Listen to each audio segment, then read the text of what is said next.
I think we got to the hospital at like 10, maybe. My check-in was at 11, but my dad is a very, like, he hates to be behind, hates to be late. But we got there a little after 10, and I got checked in, and, so it was like, it was a little after 10, and I got checked in, and then we had to go, so like the way that this hospital was set up, like you check in downstairs, and since mine was a like outpatient procedure, we had to go up to the second floor. So I got checked in on the first floor, and she said, okay, you're gonna go up to the second floor to that waiting room that's just like straight across from the elevator, and they'll call you back. I was like, okay, cool. So we get up there, and my dad and my sister came with me, and then my cousin, which is my dad's brother's daughter, she met us down there because she had some work to do that morning, and my mom wasn't able to be there, so she came so that I had plenty of people in case anything happened or whatever. And so we got up there, and I think I sat down for like 10 minutes, and my cousin got there, and so my dad went back down to the first floor to find her and bring her up there with us. I didn't even get to see her before my surgery. They, like, as soon as my dad left to go get her, they called me back, so I was like, okay. So like I got back there, and they had me like take all my piercings and stuff out, which first of all, and I apologize, there's like, I don't know how well you can see that, but my whole hand is bruised. They tried to do an IV right here, and it just like completely blew out all of the veins in my hand, and so I'm still bruised. I also have one on that part of my arm. I'll insert like a picture right here that you can see it a little better. And if you don't want to see it, you can scroll, but so anyways, they took me back there and took all my piercings out. It took me and like 3 nurses to get my septum piercing out and back in after surgery. That was so difficult, like, because like the balls of this piercing are very small, and I couldn't grab a hold of it. I forgot to cut my nails the day before surgery. I didn't even think about it, and so my nails were longer. Like, they've been cut since then, and I have my summer set from Miss Liv on. But yeah, so it took like 3 of us to get my nose ring out and then back in after surgery. Anyways, got all my piercings out, and they put on my little hospital robe and my little grippy socks. Y'all, this was the first surgery I've ever had. I'm almost 35 and a half, and I've never had surgery before. Knock on wood that I don't have to again. But yeah, first surgery. So I had no idea what to expect. I'd never been put under before. I'd had like laughing gas or whatever at like the dentist when I was younger, but like obviously that's not the same. But so anyways, I get back there, and they we're gonna take this off for this next trigger. Got back there, and they got me into all of that. They came in and did my blood work. So I had like 6 vials of blood taken from me.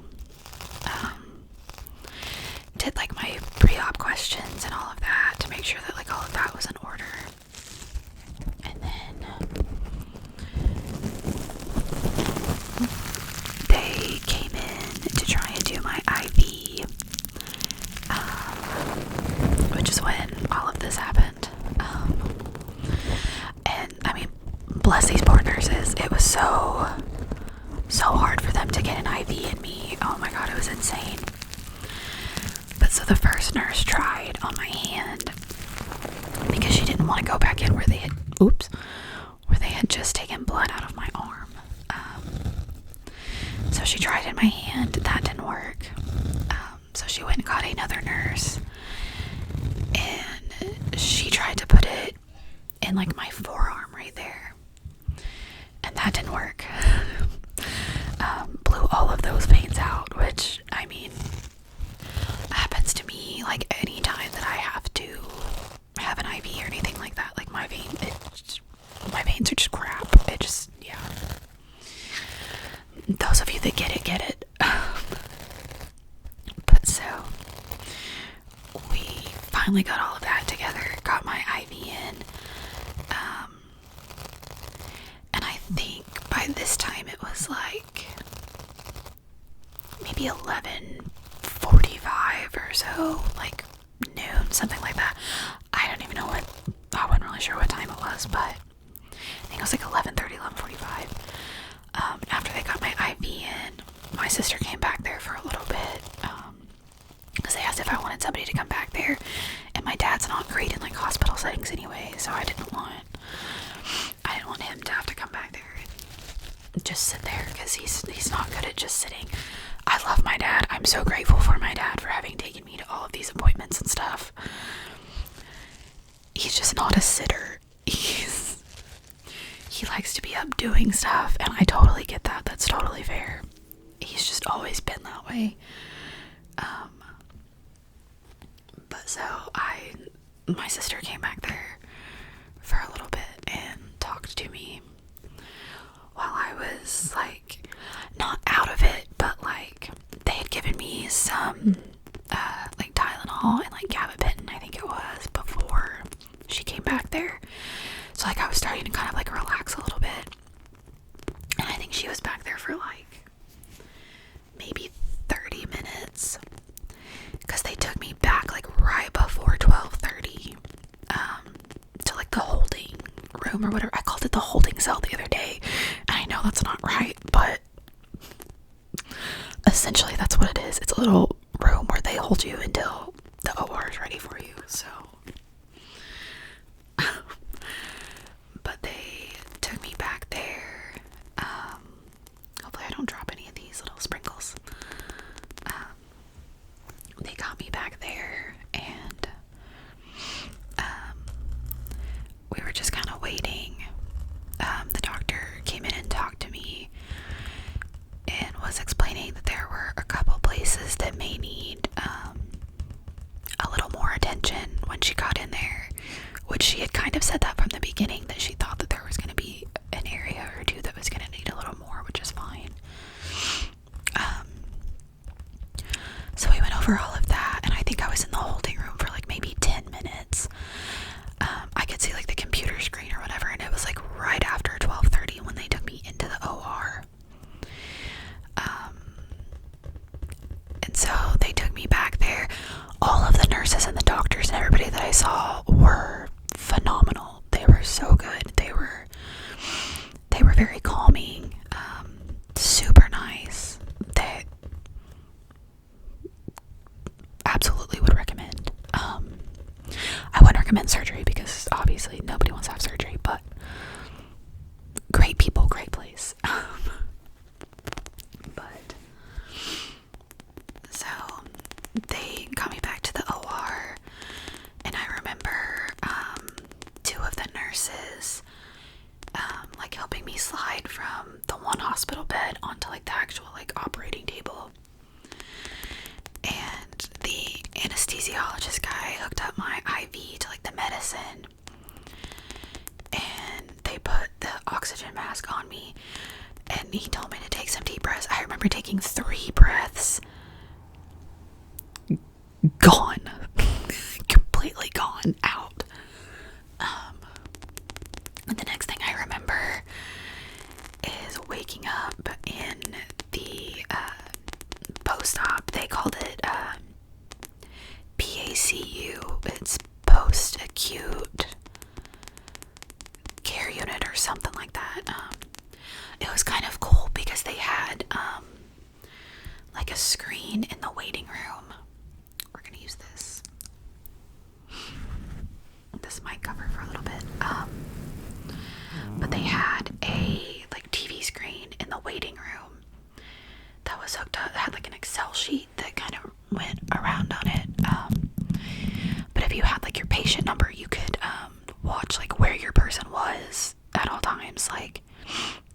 my sister came back there and got my patient number so that they could watch the screen to know, like, when they took me into anesthesia, when they took me into the OR. So they knew, like, when I was coming in and out of surgery so that my sister could text my mom since she wasn't there.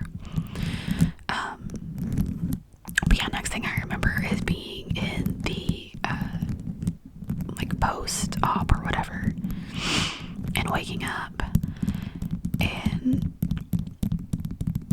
like, I just felt so out of it, which I'm sure, like, is a universal experience. That was all very new to me, so, like, I don't like when I feel out of it and, like, I'm not all here. Like, that's what my anxiety attacks feel like sometimes. Like, it'll feel like I'm on, like, autopilot almost is what I call it. Because, like, I'm doing things, but I don't realize that I'm doing things. I don't know. It's hard to explain. But yeah, I felt like that when I woke up, and the one nurse was asking me questions like, how did I feel? Did I have any pain? Did I feel, like, sick or anything? Which I will say they gave me quite a bit of, like, anti-nausea, like Zofran. So that was great. Did not get sick, luckily, because, listen, I don't have a emetophobia, but I don't do throwing up. Like, I will do everything in my power to not throw up. My mother is the same way, so, like, I come by it naturally. But, so, they brought me back out, made sure that, like, my pain wasn't, like, out of the norm of what it should be after that, and then they wheeled me back into the room that I was in before surgery and everything, and then I asked for my dad to come back there then, and so he came back there and was like, how are you feeling? I said, I don't feel like I'm here. And, like, he had texted my sister, who was still sitting out in the waiting room with my cousin, and was like, she's definitely woozy, but she's okay. I can only imagine what I was like. Like, I remember it, but I also feel like I was, like, on autopilot, so, like, I don't know, it's weird.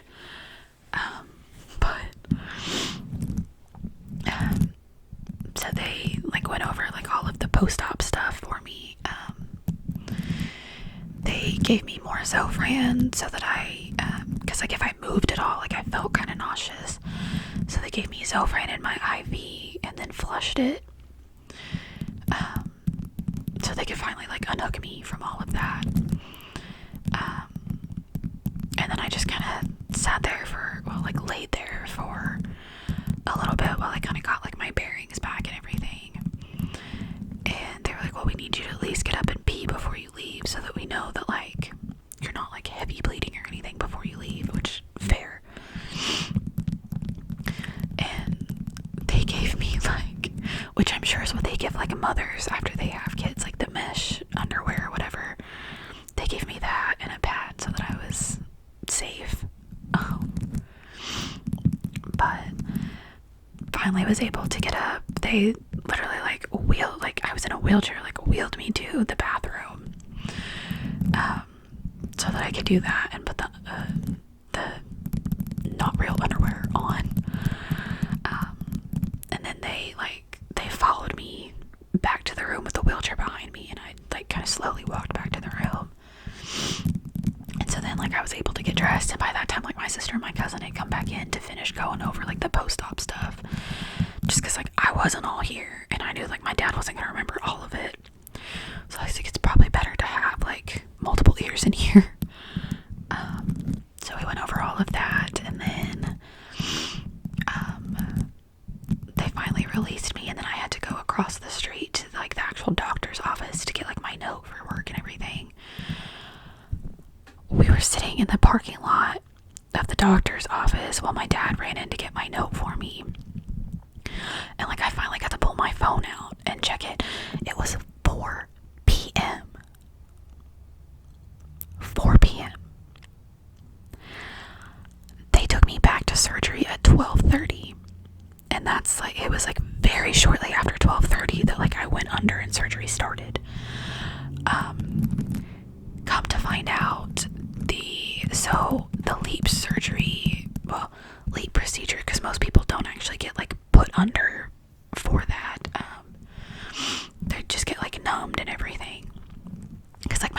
and she had it done years and years and years ago. She wasn't put under, but she was just numbed from, in that whole region. Because they go in and they scrape so much of your cervix out and then like cauterize it so that it doesn't like bleed or anything. I mean, obviously it still bleeds, but you know what I mean. But so normally this procedure takes like 15 to 20 minutes, maybe 30 at the most, from start to finish. Mine took over an hour. When she got in there were some areas that needed quite a bit more attention, I guess you could say. Like, I don't want to say we're worse than we thought, but like essentially they were. So there were a few areas that needed a little more extensive care to remove what was infected. So I ended up being under for over an hour, like almost an hour and a half, by the time that she was finally got all of it removed, which, I mean, I'm thankful that it was all removed. I didn't expect to be out that long. I didn't expect it to be that long of a day. But I am glad that she was able to at least go in and get everything out that was infected. And I'm kind of glad now that I was, and I think that's why she wanted me under, is because she thought it was going to be a little bit longer, which is fine. I mean, I'd rather it be that way and me just be gone for it, But that is a big reason why, like, even now, 5 days later, because like most people, after like a couple of days, they're usually pretty fine. I don't want to say I've not been fine. I mean, overall, I've been fine. I was off Tuesday, Wednesday, Thursday from work, and I was literally just in bed all day. Tuesday, I was very tired. And as somebody with insomnia, like, I can't nap. So, like, I still feel tired, to be honest. But, like, Tuesday was probably the worst. Like, I felt okay when I got home Monday. I got home, I ate something, because I hadn't eaten since like 5:30 the night before, because you can't have anything after midnight, and I usually don't eat dinner that late anyway. So I hadn't had anything since like 5:30 the night before. Hadn't drank any. Well, they did give me water when I came out of surgery, but I hadn't had anything to drink since like 9 o'clock that morning, when I like chugged an entire Gatorade. Which I'm glad that I did, because it made me not feel quite as, like gross and sick. So yeah, like Tuesday didn't do a whole lot. Wednesday also didn't do a lot. I laid in bed most of the day. Thursday I did do a load of laundry, which I didn't like put anything away or anything. I just moved what was clean in my dryer. I moved it out of the way just to do a load and then just put it all back in the dryer and let it sit, because I live by myself, so I mean, I judge me if you want, but I don't put my clothes and stuff away. They literally just sit in the dryer. It is what it is. I work from home, so like, it's fine. My stomach's making noises. I'm so sorry. But so yeah, like I did that Thursday, and I had a Walmart order delivered on Thursday with just like some essentials. Not a whole lot, because I'm still not allowed to lift. I can't lift more than like 15 pounds for at least like another 2 weeks. Just because they don't want anything like internal happening if I do too much too fast. So I have to be careful with what I lift and like what I like push also. I did go back to work on Friday, which kind of worked out, because I actually really only worked like 4 hours, like half my my shift really, because I had to go into one of the offices to have my computer redone because my computer died like right before all of this stuff happened. So that was awesome. Come to find out, the computer that I've been using for work is like 6 years out of date, so I'm shocked it even lasted this long. But anytime that we have to do that and have our computer like re-imaged and stuff like that, like it takes forever.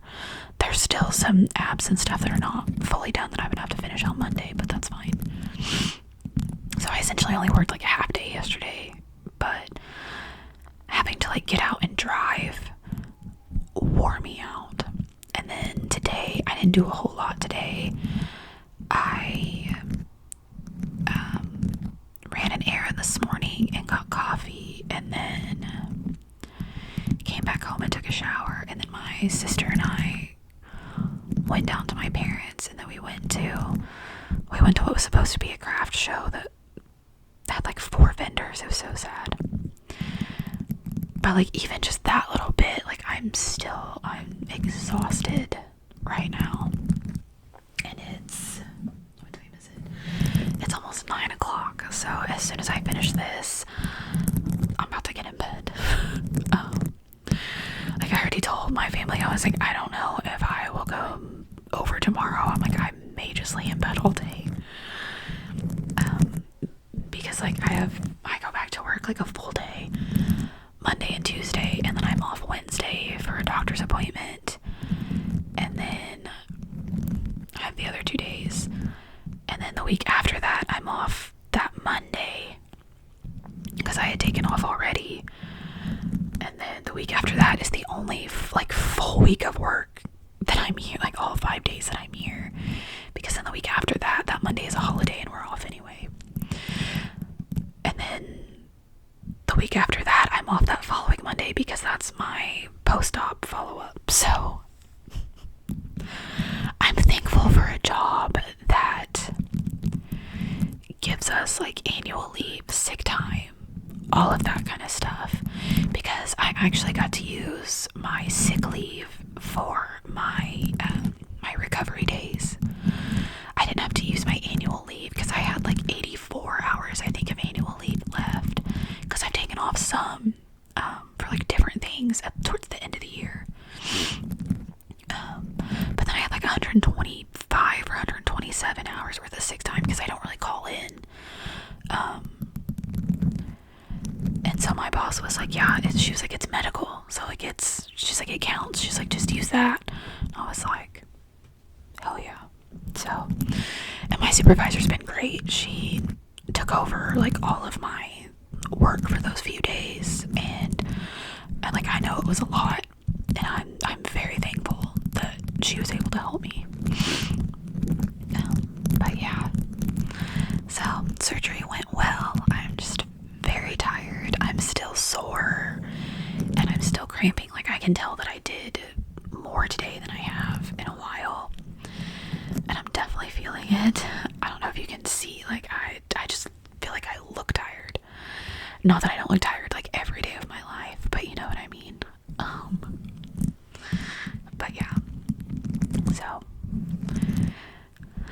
I guess that kind of brings me to the end of this video, and I'll stop rambling now. I know a lot of people don't like a yap, but I do. So, but I'm gonna end this video here. It's gonna be so long for no reason. But surgery went well, and I'm recovering well. So I will know more about how it went at that post-op follow-up in a couple of weeks. So fingers crossed that everything is healing well. I don't, like, TMI, since you may not even make it to this part of the video since it's at the end, but I haven't really been, like, spotting today. I have the rest of the week. But the last few times I've gone to the bathroom, it's been, like, ashes, which I know sounds really weird and gross, but because they have to cauterize everything, it happens.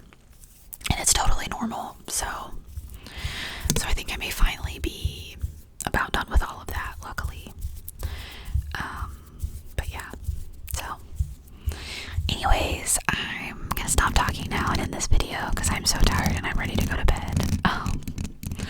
But thank you all for watching. Thank you all for being here. And thank you to everybody that did check in on me. I do appreciate you all so much. ASMR Jade especially, because she been checking on me like every other day, and I am beyond thankful. So, but anyways, thank you all for being here. Thank you all for watching, and I will see you all